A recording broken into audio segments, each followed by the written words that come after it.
Okay, good morning. Meron tayong gagawin ditong EDB 150. So, problema ng ating customer, itong kanyang brake switch. Minsan daw gumagana, minsan hindi.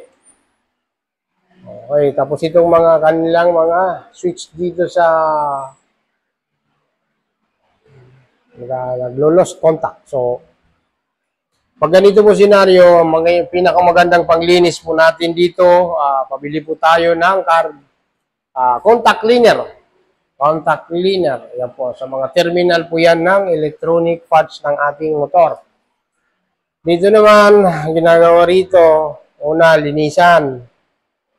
Tapos lagyan ng lubricant. So, kung may WD-40, sukan lang dito, pabugan WD-40.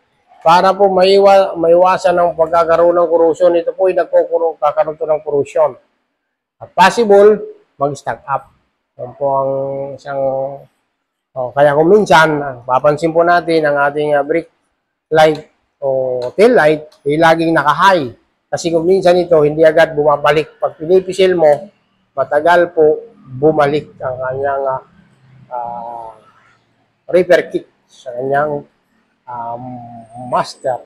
So, ang kahawig nito, yung kasukat na repair kit ay Honda Beat at saka Honda Click na version 1. Yan po ang kanilang sila po ang magkakasukat yung kanilang mga repair kit pagka tayo po ay bibili. So, yan po. So, ngayon, pangalawang concern ng ating customer, ang kanyang idling stop daw. Minsan ayaw umana. So, idling stop po, ang dahilan ng hindi paggana o nagmamalfunction ay tatlo pong dahilan. Una, RPM. Pangalawa, pinit ng ating makina, kailangan naabot siya ng Nakamuna kasi wala silang contact cleaner. yun lang. FI cleaner daw meron. Pang ano yun, sir? Pang throttle body yun. Pagkaiba kasi chemical nun. Pagka yun ang ginamit natin, baka magkaroon ng problema. Sige po. Okay. Okay. So, check natin ng battery.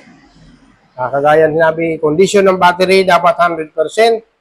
Yung kanyang RPM ay dapat standard, nasa 1.7.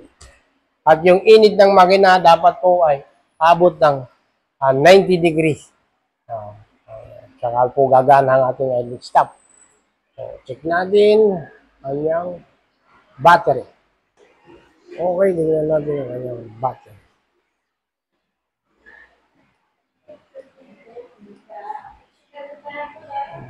Golden pass.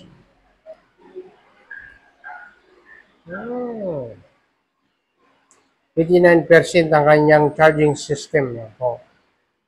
Itong isa, ito po ang health o yung condition ng battery niya, yung buhay. So, ibig sabihin, good pa yung kanyang buhay o health. Ito namang isa, yung system na siya.